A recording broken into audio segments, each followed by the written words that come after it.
Omara Pasana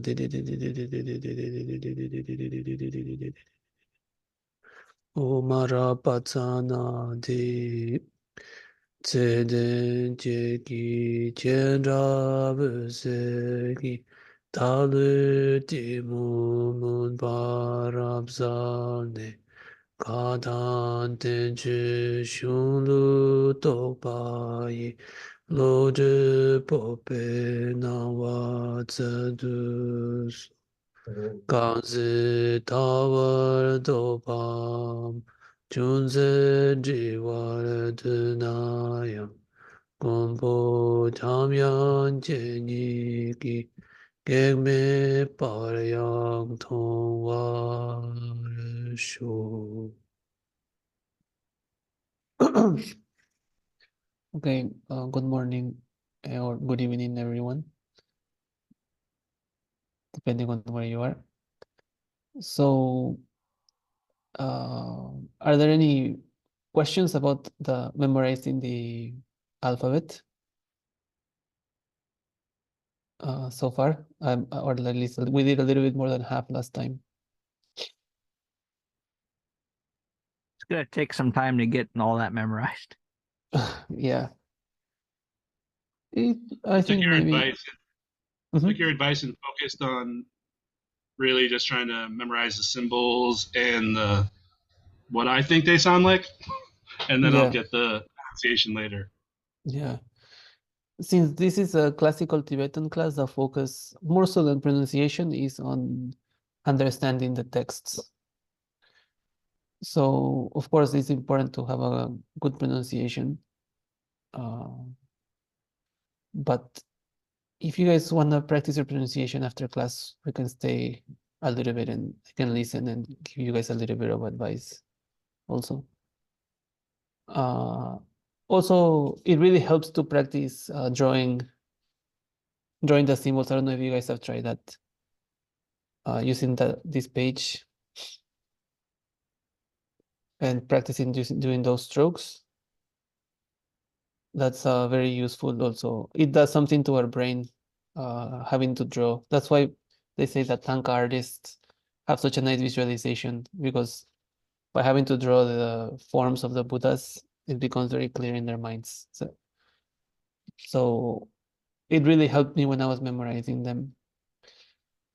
But anyways, just for fun, I'm just gonna go through, don't feel pressure or anything, okay? This is just, because the idea is when we memorize, we want uh, in order for it to go into our long-term memory, we need to pull it out from our memory.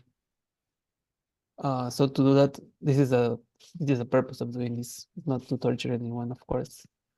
So do this to yourselves, you know, when you're by yourself, make flashcards and just force yourself, look at the flashcard and um, say what it is. You don't look at the back of the flashcard, but try to pull it out of your memory. That's what will make it come out. Okay, so I'll start with Kip.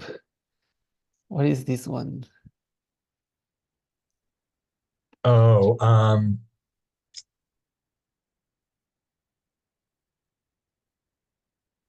so wait a second. So it's ka. So that's ta. So that's the T row. Ta ta. Uh, uh, oh wait, that's is that ga? No, that's You're on the right track. It's the dentals, ta ta ta ta, and then there's a nasal of the dentals. so it's ma No, or that would na. be labial. That would be lips. Oh, na. It's na. Nah, nah, yes, nah. A little bit of Na. nah. And do you know Na. what this means? Or do you remember what this means?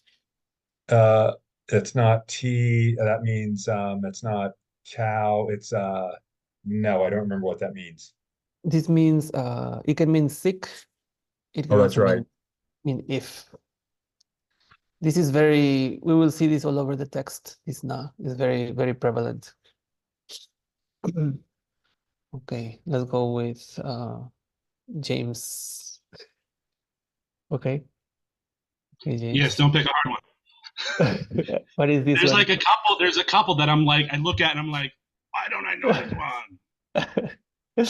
Row two, cha, Yeah. Say it again. cha, Yeah, cha, good. Yeah, very good, very good. And just for fun, say this one too. ka, Oh no, ka. this is the same sounds. So this is Um, cha and uh ka, cha, ta. cha and cha. So like non-aspirated. Cha, But there's cha. it's ca though, right? Actually that's for typing. Oh, Oh, that okay. you're pronouncing it like that. Oh, okay, okay. Actually, yeah, I should have said that. So the reason is written CA here. Um, that's the way you would type it on the computer. Yeah. Okay. Actually, this chart is not, there's a mistake here. I'm gonna fix it, okay, for the next. The thing is that if there's no H, if there's no way to distinguish these ones. For example, in English, I think if you see this in English, you will pronounce this the, something like that, right? But actually, Yep. what this is the aspiration. So this is ta, ta. But there's no other way. I mean, sometimes people put an apostrophe. What's the difference between the one that I just did and then ta? Mhm. So cha, cha, cha, like short, no, not so much air. Cha, cha.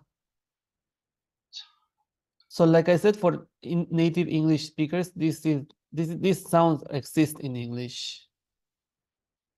So for you, in this case, if you're a native English speaker, the challenge is to pronounce these ones. Is how to some I would recommend imagining that the sound is just coming from the front of your mouth. Cha, cha, cha.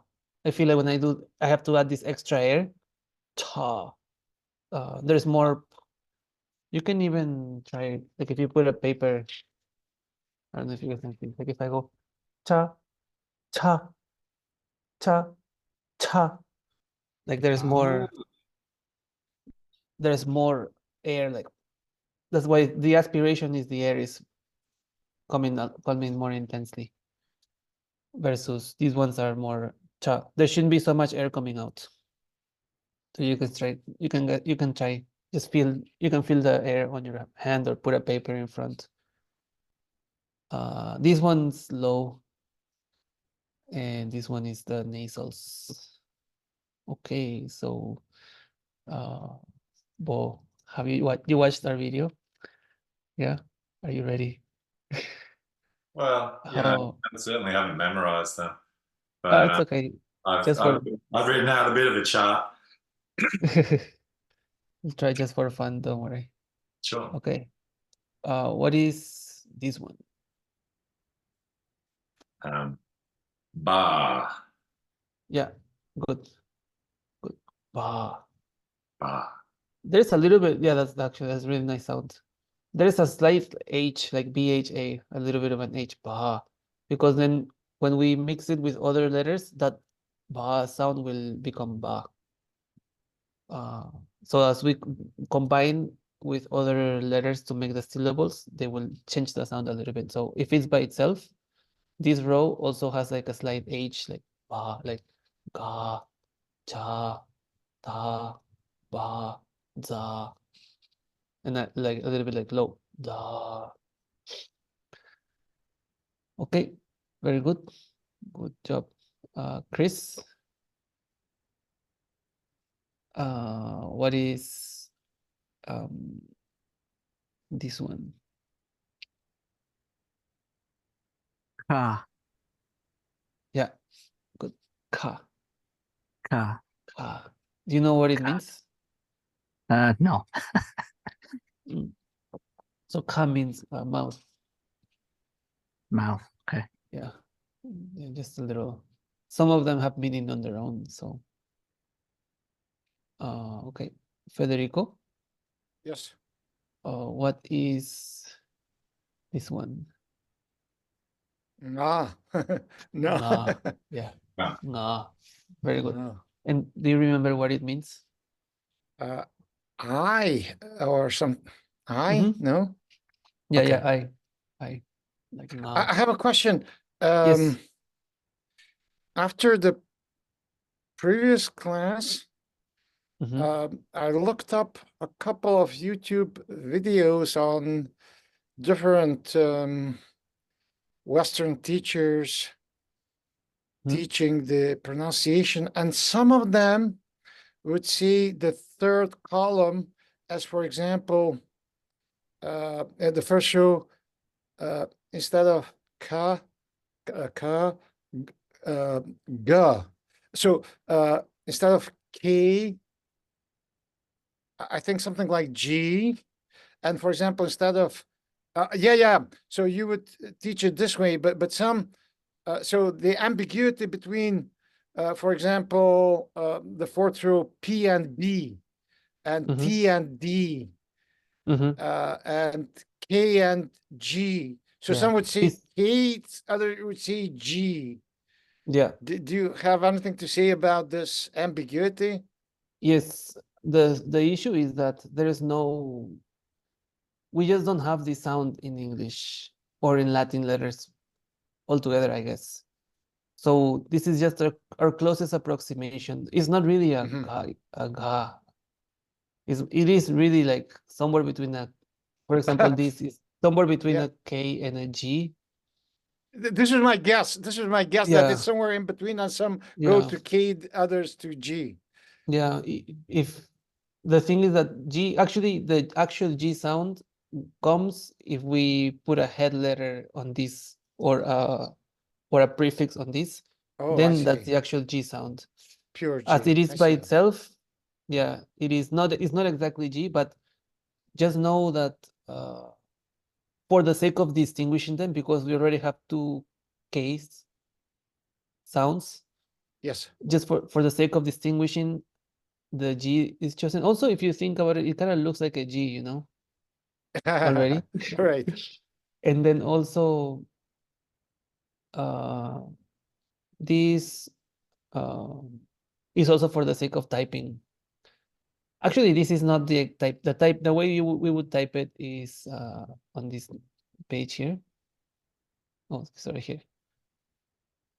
Because later, if you guys want to check out this, this is a link to the dictionary that I will Mhm. recommend we use after we finish understanding how to read. I really like this dictionary. If you guys have a Android, you can download this, but somehow it doesn't work on iPhone. But I can tell you other dictionary that is nice that works on iPhone too. Once we reach, so The only one that is kind of unusual, I guess, is this one, which you need an apostrophe because the A is already on this letter. But Mhm. anyways, we'll go there later. So it's important to distinguish. That's why this is also CA versus CHA, because even though this is pronounced cha, we just need to distinguish them.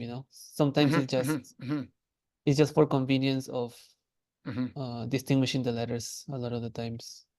But yeah, to answer your question, there is just no English equivalent, or no, not we don't have an equivalent with Latin letters. Thank Yeah. you for confirming thank you for your answer, and I'm glad that you've confirmed my hypothesis that is somewhere in between. Thank you. Yeah, a lot of the times we're just guessing and trying to approximate the sounds, but that's why there's so many people. If you look at prayer books, a lot of the times when the Tibetan is written with Latin letters, there's always none of them match because it's just one's guess. Even when you guys make your flashcards to memorize, also you can write whatever is best for you on the back, because there's just nothing that match. Just write your best approximation in order to memorize. We're gonna get to this one, for example. This is we usually use a Z for this, but it's not pronounced like a Z. It's just to distinguish it from this. But the sound is they both have a sa. But this is high pitch sa, and this is sa, low pitch. But we use this Z for just to distinguish for another example. Okay, Zant. Yes. What is this one? Yeah. Yeah. And then this one? Ja. Ja. Very good. Ja. And this one? And this one? Pa. Oh, very good. So you know what this one means? Fish. Fish. And this one? Tea. Yeah, very good. This is a very popular word in Tibet. Yeah, Ja. because they love to drink the tea. Yeah. This one is good to know. Ja. Very good. Okay. So please, let's do our best to memorize, and we'll continue now with I think we should be able to finish with the alphabet today. So the next letter is this one, wa. So this is like this is a very, you're hardly ever going to see this letter actually. I think that's why it's even gray in here. There's no, I think it means fox, but I heard that it also comes from the Chinese. I heard that in the Tibetan also, the Chinese words written in Tibetan, they use this word a lot, but in native Tibetan, as a native Tibetan word, as far as I know, uh, you will hardly ever see this letter actually in general, just so you guys know. But it's wa. Okay. So now from here downwards, the letters don't really stick together here. They stick together in columns. But actually here they are more like stick together in rows. Also, we lose that. Here we can see that the sounds are made with that have a tone, a particular tone, and here we can see that the sound is made with a particular part of the mouth, but also here we lose that also. It's just the only thing you can say about them is their tone. So for this row is sha. It's like a low sha. And we use a Z if we're typing it.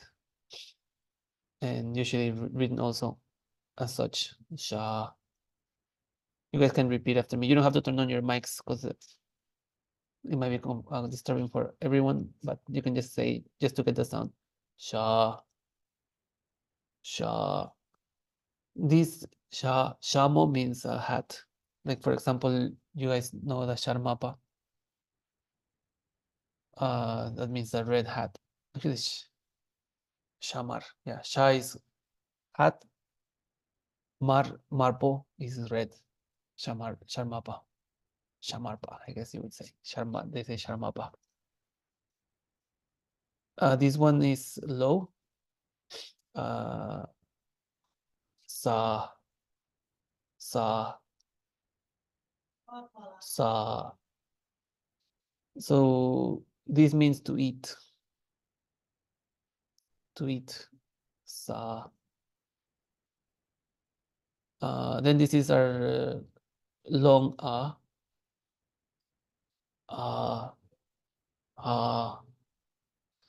in this one personally, I hear that when I hear the Tibetans speak, I hear a very slight H sound here, a very, very subtle H sound. Maybe it's because it's aspirated, as slightly long and low pitch, I mean. So yes, this is and yeah. Yes, Federico. Just a quick question, Yep. almost an obvious one. Mhm. We are talking about consonants as if, and suddenly we have and at the end as well. Well, yeah is also weird, but let's say it's a consonant. It's more, I could more take it for a consonant as a pure Mhm. Yeah, so this is there is a really hot debate. There's been a hot debate for hundreds of years in Tibet whether this one not so much, but this one I heard there is many still grammarians are still debating whether this is a consonant or a vowel, you know.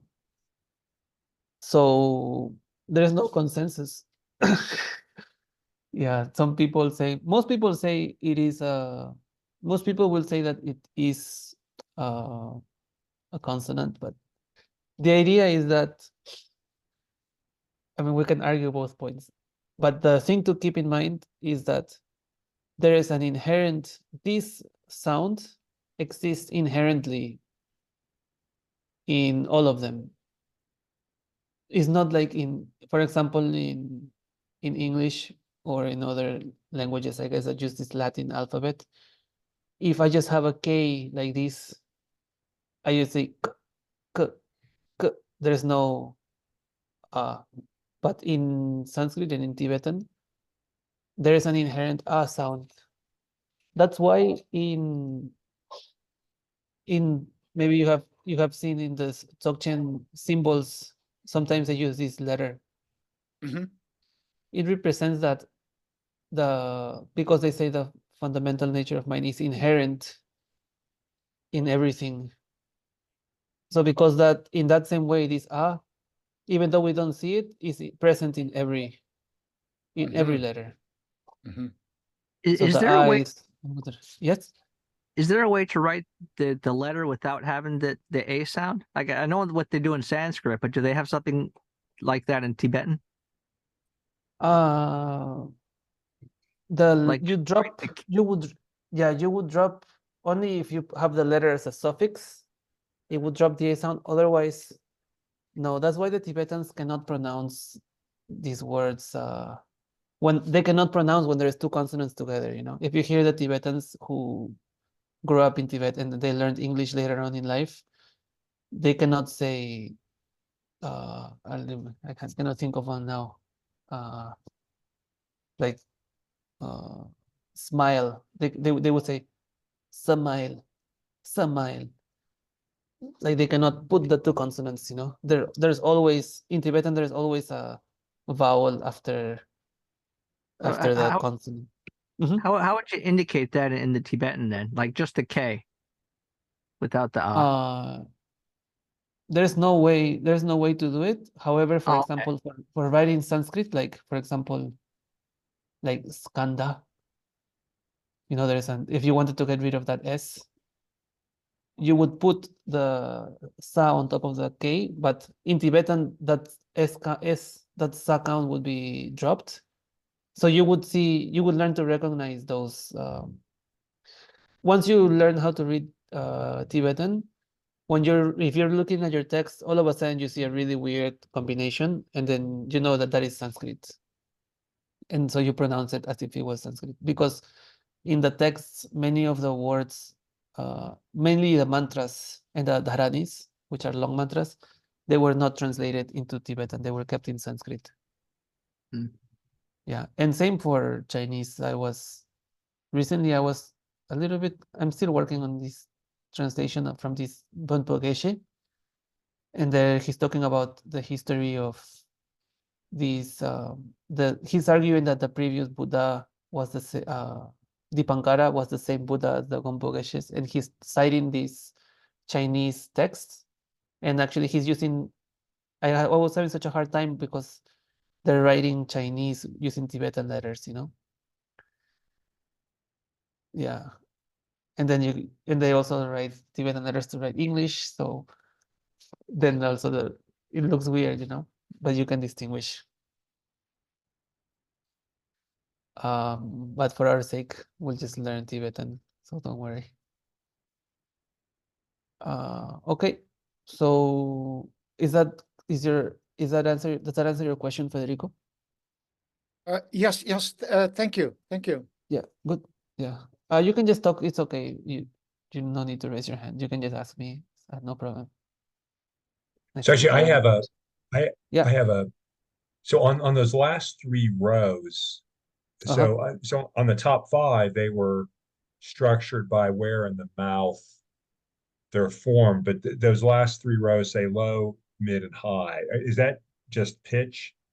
Yeah, there's no anatomical relationship like in Okay, this. Yeah, this is just yeah, like you said, they just a matter of the pitch. thank you. Exactly. Okay, so that was that row. I'll go over again.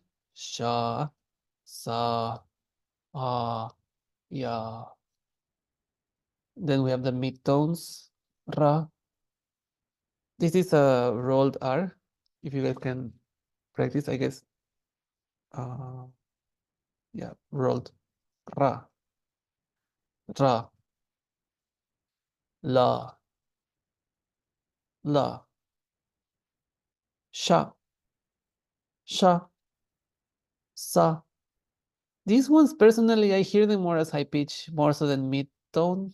In the way I hear it, I would say these are high personally, and these are mid tone. I guess I should make my own chart. So the key here is to distinguish between these two and these two. So these two are basically the same sounds, not the same sound, I'm sorry, the same consonant. So this is low, and these two are high. So sha, sha, sha, sha, sa, sa, sa, sa. So this sa means ground, earth, ground. It also means the earth element. For example, this is sometimes we say sa, the bhumis, the bodhisattva bhumis, the grounds also means sa. I'm sorry, sa. And this sha, this means flesh or meat. Like if in Tibetan, they ask if you eat meat, you say, oh, sha. Sha, and then to eat is sa. Sha sakimbe. Sha sakimbe. They're asking, do you eat meat? So this is meat. So I'll go over this once more. Ra, la, sha, sa. Ra, la, sha, sa. And the last two are high pitch, ha and ah. Ha, ah. And that's it. Congratulations.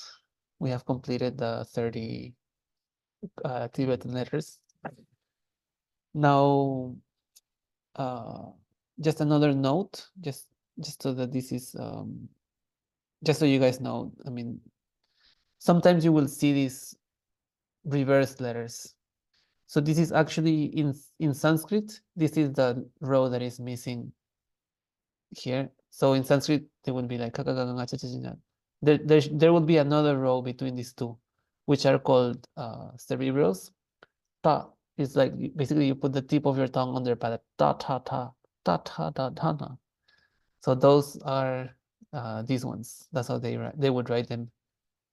So in Tibetan, when you see this, it's, I mean, if you're pronouncing Sanskrit properly, but to be honest, most Tibetans will not know Sanskrit, only the really high level scholars. So they will not pronounce this as if it was Sanskrit. But for example, if you guys see the mantra Om Mani Padme Hum, that na is like this, is flipped.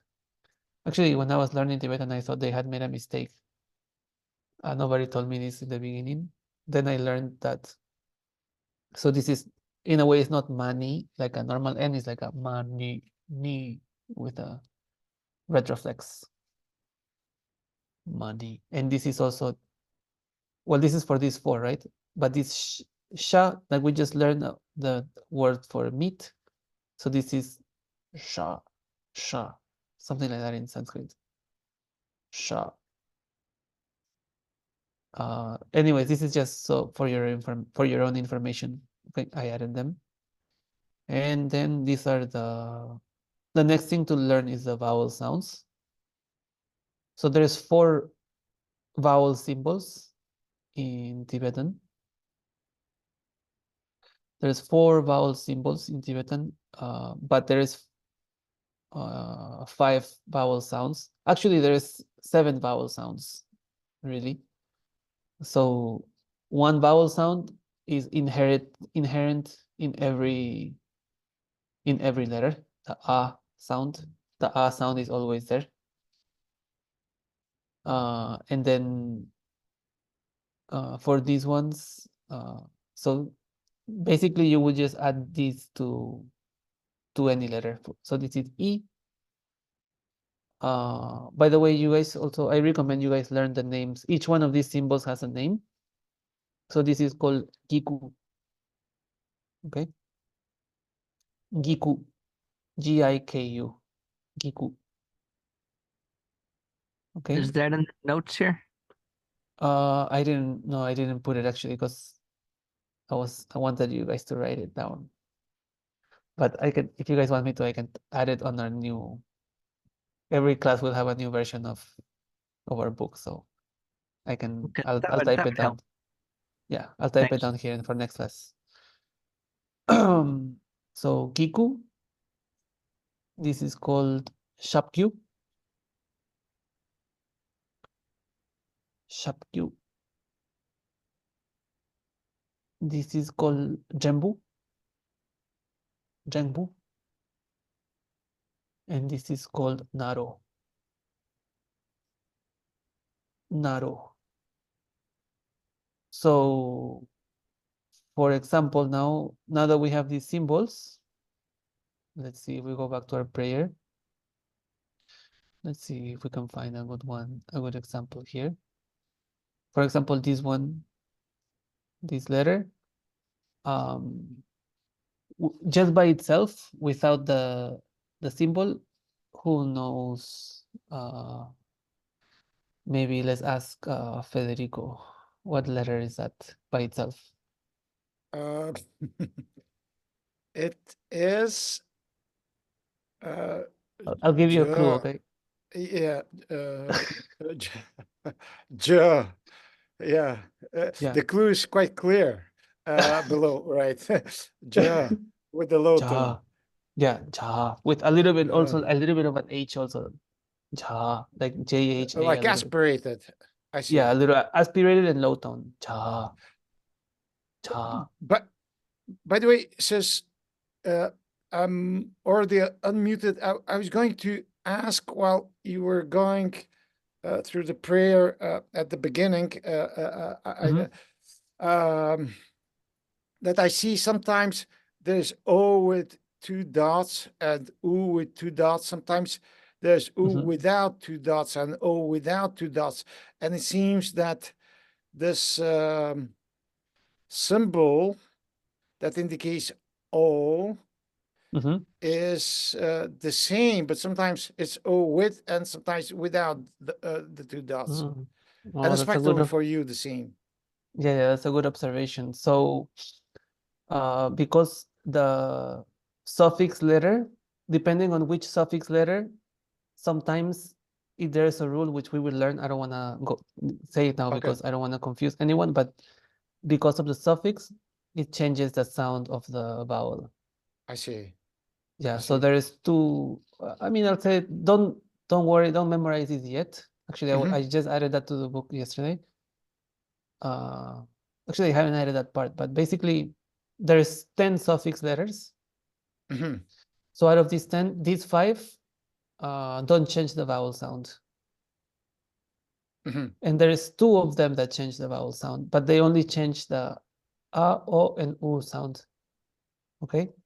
So we will go there, just so you know this exists. Okay? I don't want to confuse anyone. Yeah.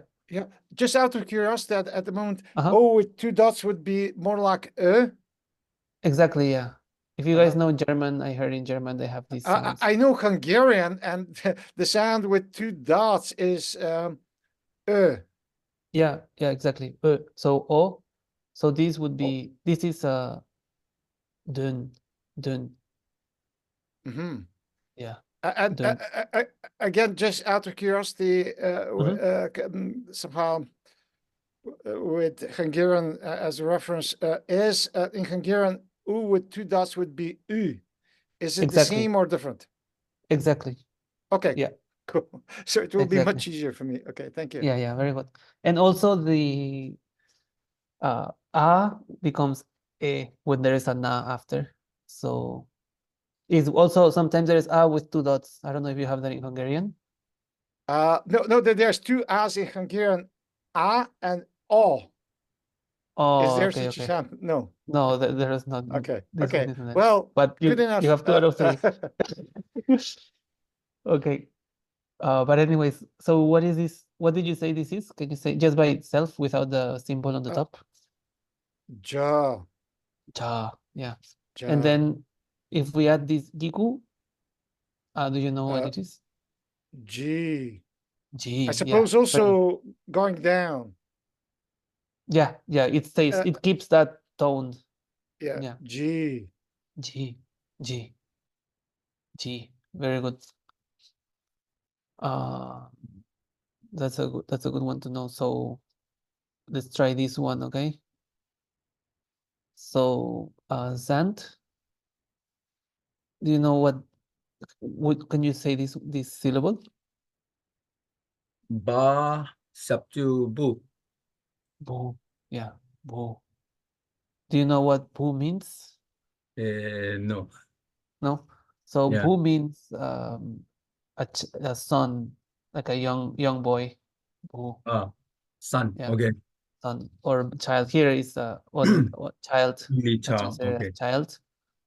And by the way, this G means basically what? G means what?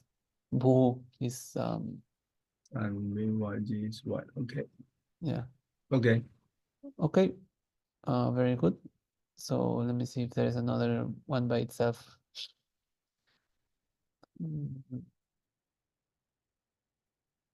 So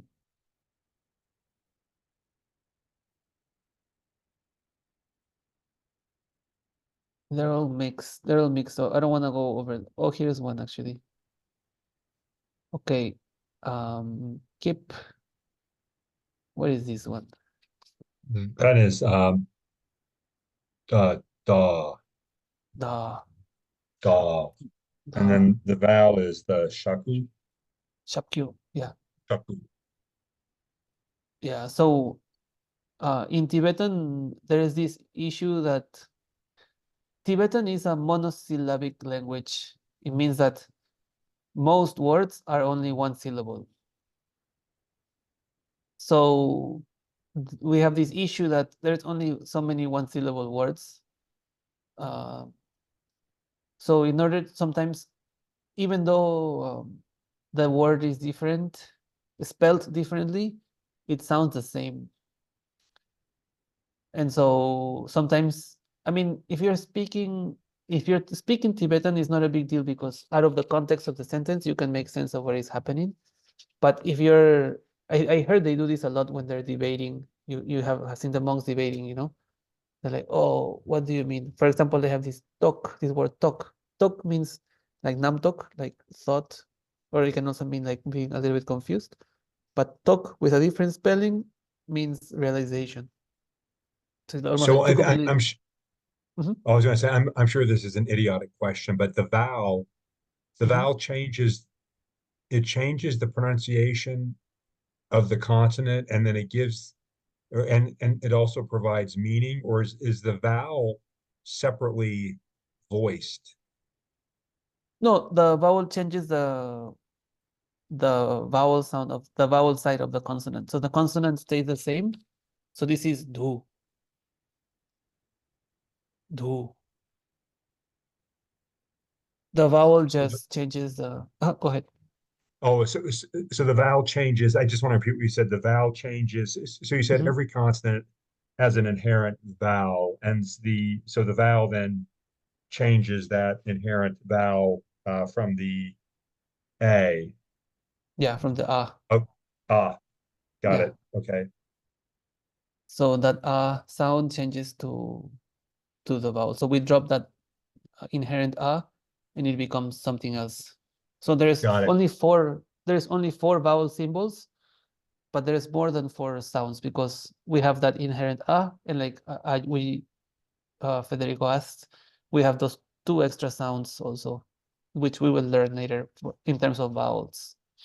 Understood. And also, just to go back on that, you mentioned those reverse letters. I understood you to say those reverse Mhm. letters that was those would be relevant if this was Sanskrit, and you would add that as a row. But for purposes of classical Tibetan, do we need to worry about those reverse letters? You don't need to worry about them, but you might encounter them. So I'm just showing them just so you know that this exists, you know, because Okay, when I was learning, nobody told me, and then I was confused, you know. I thought there was a mistake. So thank you. I'm just throwing them out there so you know that uh, they exist. Thank you. Yeah. So yeah, so today my goal was to finish the alphabet and the vowels. So I just want to make sure, are there any questions so far out of anything we have covered? Yes, I have a question. Yes. With that last example, it had the little kind of tick on the bottom from the Shakyu vowel. Yeah. I didn't Yeah. understand This one. what that is. Yes, I didn't understand what that is supposed to modify the consonant to. Yeah. So that consonant by itself is this one. Yes. So that by itself is da. Yeah. Da. So da, which by the way, it means now. That's the meaning by itself. So da. Oh yeah, sorry, I was going to say this before I answer your question. So because in Tibetan so many syllables, words sound the same, but they're spelled differently, sometimes you have to spell it out loud. So in Tibetan, this is called jorlok. So I was going to use this example. If you're in a debate, if you're a monk and you're debating with someone in Tibetan and like you're like, oh, what are you talking about? For example, what talk are you talking about? Then you have to spell it out loud, you know?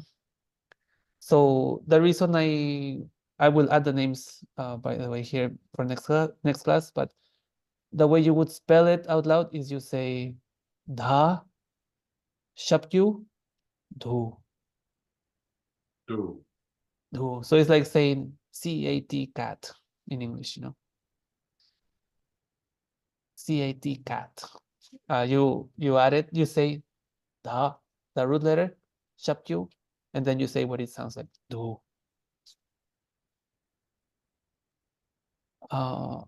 So the spelling can get more intense as the word gets longer. So I'm not going to make anyone spell here, but I also just want you to know that this exists. So this is called jorlooking, I guess, in English, Tibetan English. And this is the way that the Tibetans spell. And actually, I don't know if you guys ever go to a monastery here. The kids, the young monks, they are spelling all the time. They go through the whole thing spelling.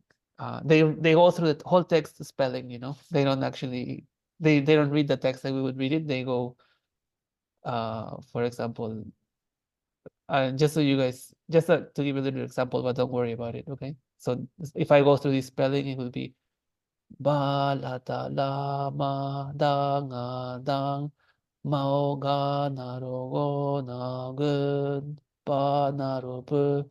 So the children go through their text spelling everything. But anyways, no need to get confused about anything. Just know that this exists, okay? My goal for this class is for us to be able to read our prayers in Tibetan and understand what they mean. So this is not this is if we are debating, you know, it's not necessary for our sake. I hardly ever do it anyways, you know. Do they memorize or do they recite all the text that way by spelling it all? I don't know if they recite all the texts, but I used to live next to a monastery, and I mean every morning I would go to buy tea to the local tea shop, and I always hear them na, da, na, na, na, na, na, na, na, na, all the time, you know. And all the monasteries also. I used to stay in a retreat place, and the young monks also every day, like they spend hours doing this, you know. Yeah. Wow. Because Tibetan is quite difficult to spell actually, because as you will learn soon, many of these things are not pronounced, you know. They're only there for spelling purposes to distinguish the syllables. So Okay. it's quite difficult to memorize the spelling. Even many Tibetans have a terrible spelling, you know. That's why, but we have our dictionary, especially our cell phone dictionary is very useful. I'm always looking up words on my cell phone, and I even have my notes. I always keep these, for example, I have always this little notebook with me, and these are the words I'm currently memorizing. So I keep it open, and then I'm just sitting here, and then when I look, I remember, oh, I'm memorizing that. So after a few days, I would add a new page once I have memorized these words. You know? So I recommend doing that while you're memorizing the syllable. It's a never-ending journey, you know. Yeah. So this is also another trick I have. Okay. One more thing here. So what is this? So the way the Tibetan words work are basically Tibetan is broken down into syllables. So unlike English, in English we use spaces when we are to separate the words, right? If we are reading English, my name is Fred. There's spaces in between the words when we are writing. In Tibetan, that doesn't really exist. Actually, if you guys see this, like this is just like a long line, you know. This is just a long line. So how do we know what is where the words are separated? Well, we don't know actually. So, but once you know, once you know the words yourself, then you can make sense of it. Also, another thing about Tibetan is that there are this thing called the particles. So you can distinguish the the words, say the nouns, versus the particles, which this becomes very obvious later on. So these particles tell you what is the relationship between the nouns. Okay. What's the long stroke at the end there? Oh, this is called a shek. So Is this that shek, end of sentence? it doesn't quite match the end of sentence in English. They don't have also, it's a little bit similar, but it doesn't exactly match. Especially in the case of this is a verse. I mean, it has the same amount of syllables on each line. So it is dividing it's telling you this is the end of this set of syllables. But the sentence, sometimes if you read the translation of some things like the sentence, the idea is continues. So it doesn't exactly match the period, but it's somewhere in there. So does that answer your question? Kinda. So I'm it's not more quite for Go ahead. it's more for chanting purposes, I assume. Not only for chanting. In this case, this is a verse. This is a verse text, but it's not because you will see it in the texts that are not versed, in the prose compositions, and they separate ideas, but they don't always match what the period would do in English. Yeah, that's basically. Yeah. So our yeah, go ahead. I was gonna say those periods that are between those dots, I think you said those were texts or texts. So those are between the syllables, but those are not necessarily between words. Exactly. For example, here these two syllables, yun and ten, this means qualities. Quality. Okay, yun ten. So, but it's connected with this. So, I mean, if I was to connect it like this actually wouldn't make any meaning. It wouldn't make sense, you know. It makes sense if I connect like this, and this Tarzun also makes sense. And like if I connect ten and lu, this is lu, this wouldn't make sense. So as you get the words, you will make sense of the words. We will learn vocabulary slowly, but once you connect them in our brain, the brain automatically begins to divide them, you know. Yeah. Is that clear so far? Control, what about there are certain I see got double shed. Oh, double check, it means that is the end of a longer section. Okay. Yeah. But there Yeah. are some that every so-called sentence there's double shed. Yeah, I have seen that too. That means it's a verse also. Yeah. Yeah. Mostly in the There's many ways. sadhana. Yeah, exactly. Yeah, usually that's a verse too. And then sometimes there is also all these symbols in the beginning, but these are just, they consider them like beautiful, so they add them like a little spiral kind of thing here. Sometimes you will Yeah, see. like beginning of the whole passage. Exactly. But that doesn't have any meaning. For our sake, the two things we want to keep in mind is this tek, this little dot here is called tek, Okay. and this is called she. So these are the ones we will be seeing a lot of. So Tibetan is broken down into syllables. So this is the tek breaks down the syllable. Unlike English, which we would break the words by spaces, but one word can have many syllables.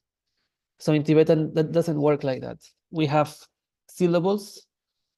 The syllables work. They're just syllables by themselves, basically separated by these dots, and that would also tell you how to pronounce it. Yeah, go ahead. So the word recognition will come much later. No, it It's comes broken after. down. after we can pronounce, we'll start doing vocabulary. Actually, you know, before I came to Nepal, I was working for a few months in US. I was in Denver working in a restaurant, and I remember I was also I learned to read just watching YouTube videos, you know. And then I remember I had my notebook, like a little notebook like this, you know, in my pocket, and I would go. Also, I was memorizing the letters, and I was memorizing the rules. Now that we have memorized the alphabet, the next class we will go over how the different rules of how the words go together. So I remember going through this slowly and memorizing. But just so you guys know, just a quick overview. This is one syllable, and this is another syllable. Divided. How do we know this is one syllable? Because the tek is here. And this is another one because the tek is here. So in a syllable, the key thing to know is what is the root letter. That is going to be the main sound. So it's not difficult to find out. I know this looks like very confusing and intimidating, but it's really not that difficult to see. We're gonna go over the rules of how to figure this out. But for now, just so you know, there is a root letter. In this case, this is the root letter. There is a prefix, which means something that comes before. This is the vowel sign. Who remembers what vowel this is? How about Chris? What vowel is this? No, I don't remember. This is it's called jengbu, and it's an a sound. Jimbu, A, A. It would sound like an a. A. Yeah. So this is a root letter, and this is a subjoined letter. This little thing here. This is a suffix, and this is a secondary suffix. Secondary suffixes are easy, by the way. There's only this one option, and it doesn't do anything to the word. It's just for spelling purposes. So yeah, so these are just the parts of a syllable. Okay, oh, I just saw there's something on the chat.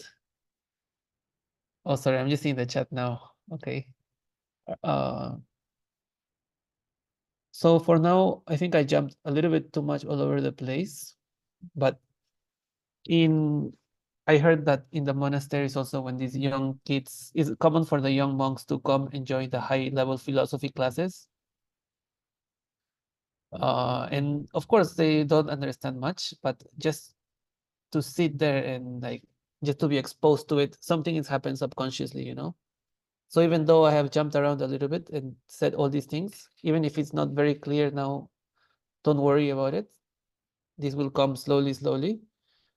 What you should worry about is memorizing these symbols, because based on this we can progress, you know. So for now, until next class, I really encourage you to memorize each one of these symbols. The sound will come later, you know. Don't worry so much about the sound for now, but in your brain, of course, say them, make flashcards, make your little notebooks, walk around saying them, listen to them, think about them, draw them.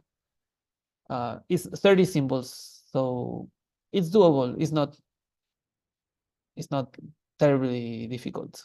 We can do it, you know. We can do it. 30 symbols. Okay. And we need to have immediate recognition. That's what I mean by memorize. Like, if you have your flashcards, you look and immediately you want to identify it. Of course, it's not going to be immediate right away, but that's our goal.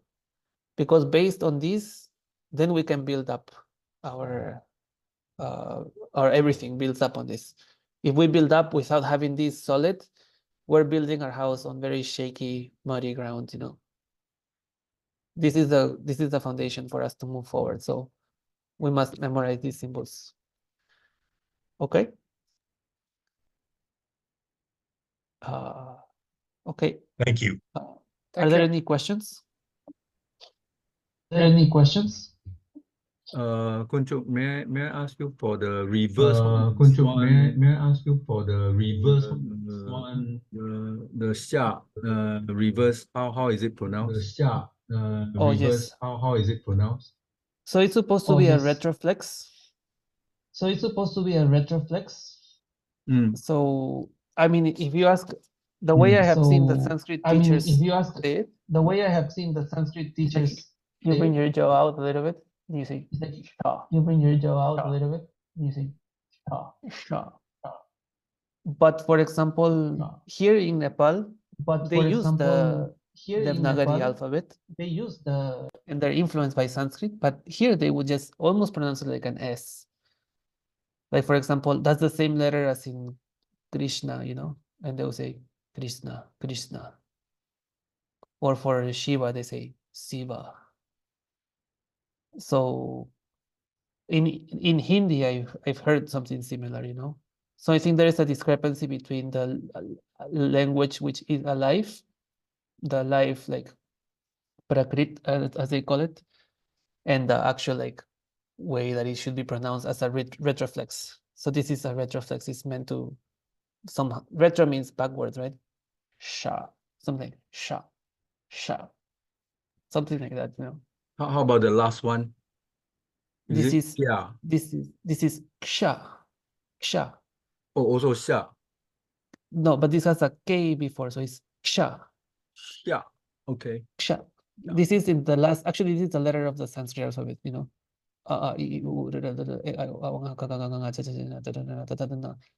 Yaralawa shasha saha ksha, ksha. That last one, ksha. And this is the same letter as in Lakshmi, for example, the goddess of wealth. That's what they would use. You see this on mantras a lot, actually. Ksha. And like I said, this is Lakshmi, the wealth goddess for the Hindus. Okay. Any other questions? okay. Any other questions? No, thank you, Daniel. I gotta log off, so Yeah, yeah. gonna Yes, we're over sign time out actually, here. please. Yeah. I'm gonna, Yes, we're over time I'm gonna actually. stop the Please. recording. I'm Also, gonna stop the recording. So. We got holiday neighborhood party.